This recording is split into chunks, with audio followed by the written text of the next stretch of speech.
Mumia mengantuk. Pada suatu malam, Didi terjumpa Mumia yang mengantuk. Mumia mencari tempat tidur di bandar. Di bandar ada rumah. Tetapi Mumia tidak boleh tidur di dalam rumah. Mumia mencari tempat tidur di hutan pula.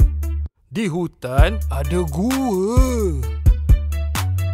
Tetapi Mumia tidak boleh tidur di dalam gua.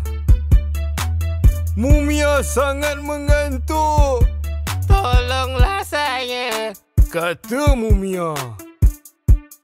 Akhirnya, Mumia mencari tempat tidur di padang pasir. Di padang pasir ada piramid. Mumia pun jumpa katilnya di dalam piramid dan boleh tidur. Tiba-tiba, Didi terbangun dari tidur. Rupa-rupanya Didi bermimpi. Hurra, hooray!